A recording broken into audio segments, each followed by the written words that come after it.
Once in a while, we'll have ourselves list articles that come out during the offseason for teams that are looking for some content and things to talk about heading into next year.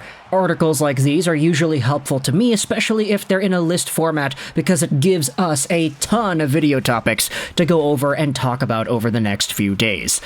Oh, but LEGO, why can't you just combine all the ideas into one video? Why do you have to spread it out across? Why do you have to make multiple videos and get multiple times the ad revenue and views and money? Well, yeah, that's kind of how it is, right? I mean, this is my job. I have to do this for a living, and realistically, going over a whole bunch of names in a short span of time, while I do think it's possible, at the same time, I do think when it comes to each of these individual points, we can talk about them for 5, 6, 7, 8 minutes without any problems. And so, because I would rather have video topics for the next few days rather than use this one article to talk about everything everywhere all at once, great movie by the way, let's go out there and talk about one of the main ideas that is brought up in this piece, published by Kevin Dubé and Benoit Rioux from yesterday at 7:30 p.m. Montreal Canadiens. Will there be another Kirby Dach or Alex Newhook on the trade market this summer? Now, the article, of course, is referring to the idea of a young-ish forward who was a highly touted prospect, who had himself a really good draft stock, but who would eventually experience hurdles heading into their NHL careers. Most of these guys have not been as good as we have thought they would have been able to be by these points in their development. And, just like Kirby Dach from the Chicago Blackhawks and Alex Newhook from the Colorado Avalanche, the Montreal Canadiens used these players as opportunities to say, hey, these guys were really good when they were younger, they have a lot of potential still, but when it comes to their development, their deployment with their teams, you could say they need to change of scenery, you can say that things really aren't going too well, maybe we can be their second chance. You talk about juggernauts, stopping power, sleight of hand, and mule kick. They may have all these perks, but the Canadiens can give them quick revive. This is the article here. Kent Hughes was clear in his season report that his two priorities would be to add talent on forward and improve the physical aspect of his team. For the physical aspect, the free agent market can be an interesting solution to add imposing players whose physical play is of their strengths. For forwards, though, it's something else. Firstly, there are few players who can contribute on the top two lines that are available in the market, and secondly, those who are often end up signing gigantic contracts which can end up becoming burdens on the payroll. In the last 2 years, Kent Hughes has used a different strategy, that of taking chances on young players, once considered excellent prospects and potential offensive contributors in the NHL, but who do not necessarily fulfill the expectations placed on him in them. These players were Kirby Dach and Alex Newhook. And so, if Kent Hughes wants to add a player who will fit into the young core of the team and who can grow in the same way like Dach and Newhook have, the trade option would once again be the most logical. The Journal has targeted 5 attackers whose profiles resemble those of Dach and Newhook when they were acquired, and whose situation with their current team suggested that a change of scenery could be profitable. The criteria is this. Like Dach and Newhook at the time of their trade, they must have been drafted for at least 3 years and have points per game averages between 0.3 and 0.6 in their career. Let's skip down to the 4th overall name, because there are 3 other guys that are talked about here and then a 5th one at the end, but I wanted to talk about number 4 because this is the most mainstream guy right now, Kaapo Kakko of the New York Rangers. Unlike Dach and Newhook at the time of their acquisition, Kakko is not at the end of his rookie contract. The 2nd overall pick in the 2019 draft behind Jack Hughes is in his 5th NHL season. After a career-best 40 points in 82 games last year, Kakko was unable to take the next step in 23-24, finishing with a disappointing 19 points in 61 games played. The link is easy to establish with the Canadiens since it is the team's current vice president of hockey operations, Jeff Gorton, who was the Rangers GM in 2019 when they drafted Kakko. He then called him a special talent. And so, with this idea in mind, could the Montreal Canadiens go out there and target Kaapo Kakko in a trade? Jeff Gorton's former elite top prospect, Jeff Gorton's 2nd overall gamble, and of course, the guy who went 1 pick before Kirby Dach in the 2019 NHL Draft.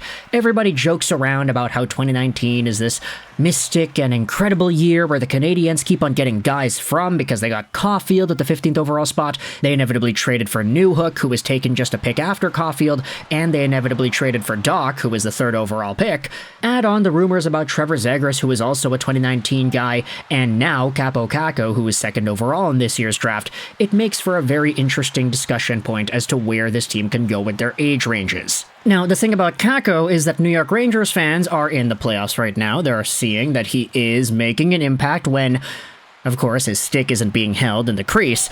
But other than that, Kaapo Kakko still is a guy who is young enough where if you wanted to say that he can be better, you could probably make the argument for that. This season, he had 19 points in 61 games. He had 0 points so far in the postseason run that he has had, a big step down from the 40 points he had in 82 games last year. Now, Kakko has gone through even more injury troubles this season, and when it comes to his ice time, it's been getting down there. He's not being utilized as much as he has been in the past.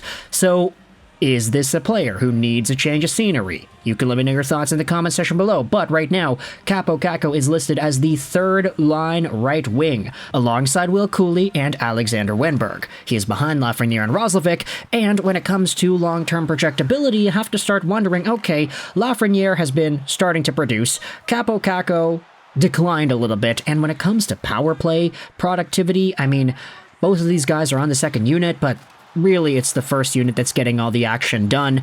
Kreider, Trocheck, Panarin, Zibanejad, you can see why these guys are on the top unit. But once these younger guys start getting extra PP time, is that when we start to see their potentials really unravel? And it would probably make sense to throw Alexis Lafreniere there first because he's been a lot better recently, right? The fact that we can even have a conversation like this opens the door to questioning whether or not the Montreal Canadiens would actually give Kakko a better opportunity. I probably would say there is a chance here, because when you talk about the guys who are on the Canadiens in terms of forwards, the top 6 goes as follows. Caulfield, Suzuki, Slafkovsky, and the season ended off with Gallagher, Newhook, and Armia there. But yeah, Dach was out, Josh Waugh was out. You could even say that Josh Waugh might not even be a top 6 guy next year once everybody is healthy. But if you have Kaapo Kakko and Dach to round out that Alex Newhook line, I mean, look, it's an all-2019 line. Sounds interesting. But of course, there is a bunch of potential there if you give Kaapo Kakko power play time for him to potentially break out in a similar way that Yuri Slafkovsky did. If it's Martin St. Louis tasked with giving Kakko the tools to become better, more consistent, more sustainable at the NHL level, then I honestly like the sound of that. Because the Rangers, as we've known for the past few years, their focus hasn't really been on developing the younger guys. They've been more so focused on winning. And unfortunately, development of Kaapo Kakko and putting him in the right spot to succeed isn't really too high of a rung up on this ladder compared to, okay, putting the best lineup on the ice right now to win this game and win the Stanley Cup in 2023-2024. So, from a perspective of what the teams could offer Kaapo Kakko, I could totally understand why Montreal would be in a position to make that trade, and why it would make sense for Kakko himself too. But, when it comes to the Rangers' POV, what are they losing out on here? They're losing out on a guy who, long-term, if Kaapo Kakko pans out, which I don't know if it's all too likely that he does in the same way anymore.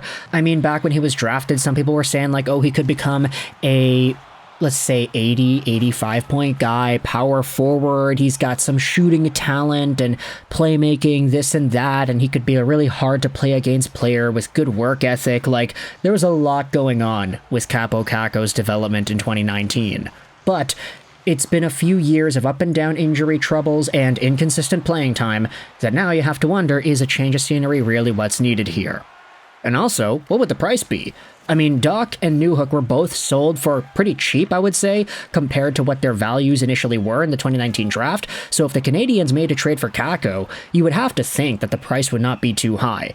The Canadiens have a lot of young defensemen. I mean, the Rangers could use some of that. Not to say that they don't have any defenseman prospects, but it's just, hey, they've got a lot of young guys that are forwards that would project to being good in the future. Of course, Alexis Lafreniere is there. Will Cooley is on the team already. And you still have other guys like Brendan Othman, for example, that are making impacts elsewhere. So if you wanted to bolster up the D-core, then maybe it's a guy in Montreal's defense system because they've got way too many defenders right now. They kind of have a surplus, so making things work with a trade like this would actually address a need pretty directly, would it not? Let me know your thoughts in the comment section below as to whether or not a trade idea like this makes sense in your opinion. where Kaapo Kakko could go over to Montreal for some sort of a young defender and maybe add on a pick or something like that. Let me know your thoughts in the comments as to whether or not this would make sense in your opinion. Of course, if you're a Rangers fan, feel free to chime in as well with your opinions about Kaapo Kakko. But for now, I hope you enjoyed this video. And bye.